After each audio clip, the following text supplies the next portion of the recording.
So this is Trin, who gets a bit sweaty just by existing, and honestly, same.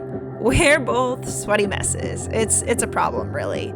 But we've been on the hunt for a while now for the most effective cooling saddle pad, or any cooling saddle pad really, that does more than a regular one does. And I've purchased a few different pads over the years. I've bought the Eco Gold, the Lemieux, the Latia Cool Max, and so on. So today, we're finally going to see which one of these many saddle pads actually works the best, if any of them do. You ever put breeches on when you're sweaty? I feel like I just sprinted for 20 minutes.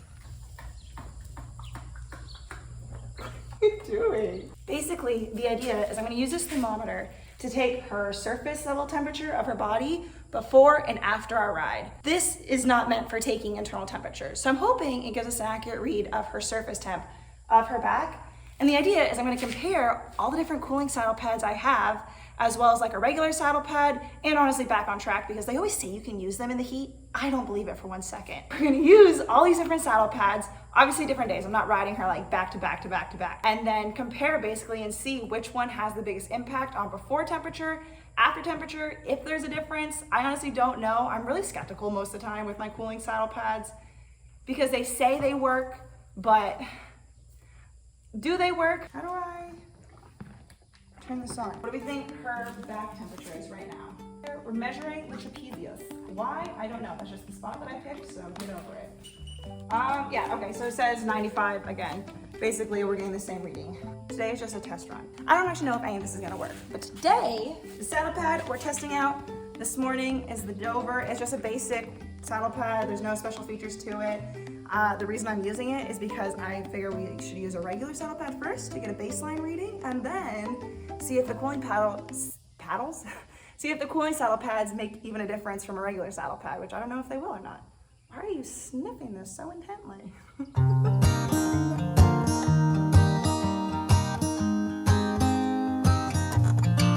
My goal is to keep my rides as similar as possible without being Mother Nature herself. I'm going to be riding at the same time each day with similar humidity levels, as well as trying to make sure the temperature stays between 80 and 83 degrees. The ride itself is going to be relatively short, which is 5 minutes of walk to warm up, followed by 10 minutes of trotting, and then I'm immediately hopping off and taking the temperature beneath the pad to see what we're working with. Like, ooh,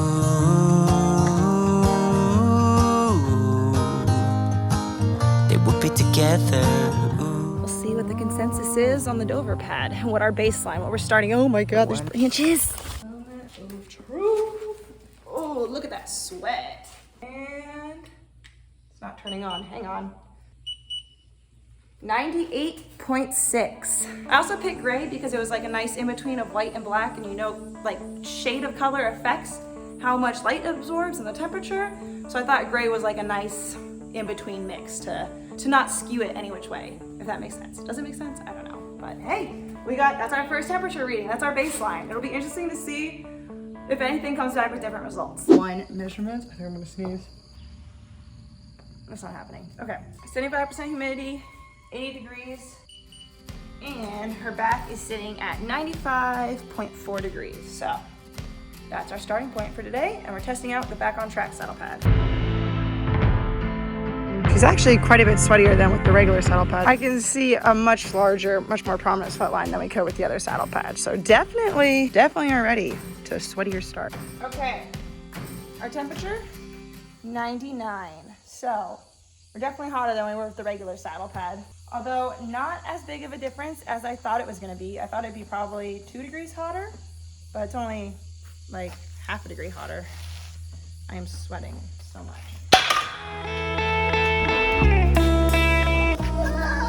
I always run into that. Another day, another saddle pad.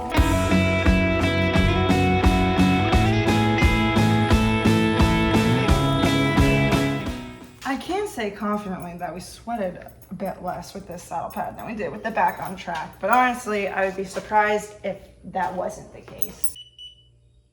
97.9. You're getting pelted in the face by a butterfly. Did you notice that? Careful, the butterfly's back. Ah!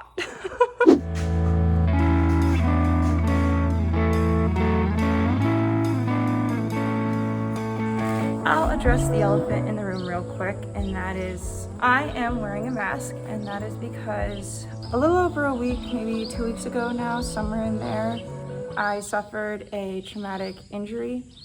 I had part of my mouth ripped open by a dog bite, and I was fortunate enough that while most of the tissue around where I was bitten was removed, there was enough skin left that the doctors were able to kind of stretch and mush my face back together.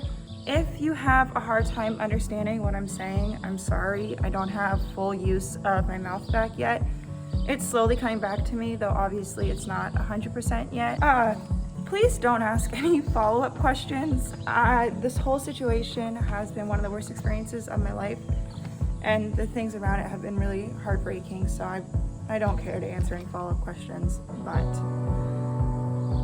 moving on from that, we're gonna get back to testing saddle pads. So far, I've tried out 3 saddle pads and have seen, honestly, minimal differences. I would have expected to see a little bit bigger of a change. Where are you going, shorty? Now, we got a lot of saddle pads left to test, so let's get to it.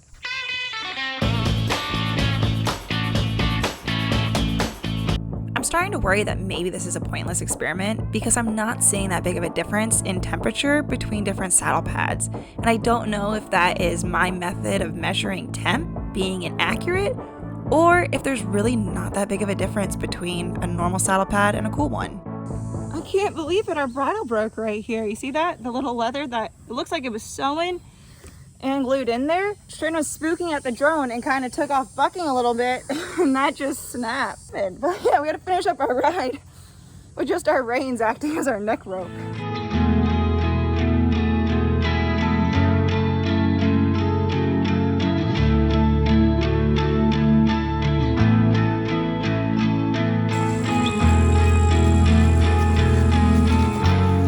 There's a branch there. Hang on. Hey, oi. You want a pair? Oh, bite it. Oh, so that one might not be ripe. Nothing like a mid-ride pear break.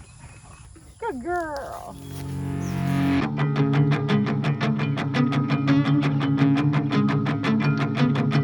Let's talk results. So Dover and Back on Track performed about how I expected them to do at around 99 degrees Fahrenheit. Latia Cool Max, which was the first cooling saddle pad I tried, came in at 97.9 degrees. Eco Gold, a normal one, came in at 97.7 degrees, and the Horse cooling saddle pad, which I'm riding in currently, I didn't have high hopes for, and it honestly didn't do great. It was at 98.2 degrees. The one that I thought would perform similar was Lemieux, and I ended up being kind of wrong about that. Lemieux, the first go around, came in at 95.7 degrees, which is crazy because that was a 2-degree improvement from any other saddle pad I had tried. The only difference was that it just wasn't sunny the day I rode in it. So to make sure it wasn't a fluke, I rode in it a second time, and it came out to be 99.3 degrees, which was hotter than the Back on Track pad. So with that in mind, take the Lemieux results with a grain of salt. Which means at this point we've tested 6 saddle pads, 2 left to go, the Husk and Eco Gold Cool Fit.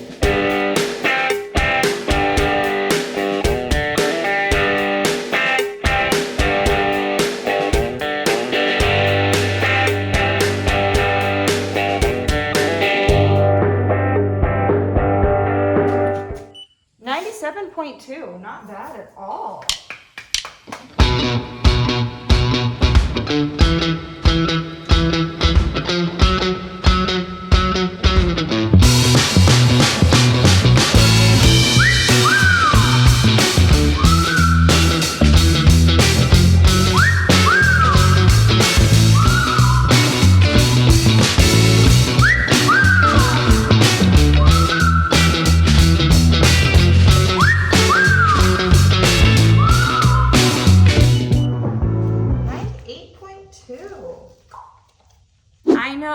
I know I missed some saddle pads, right? These are just the saddle pads that I have and have purchased myself over the years. So take the results with a grain of salt.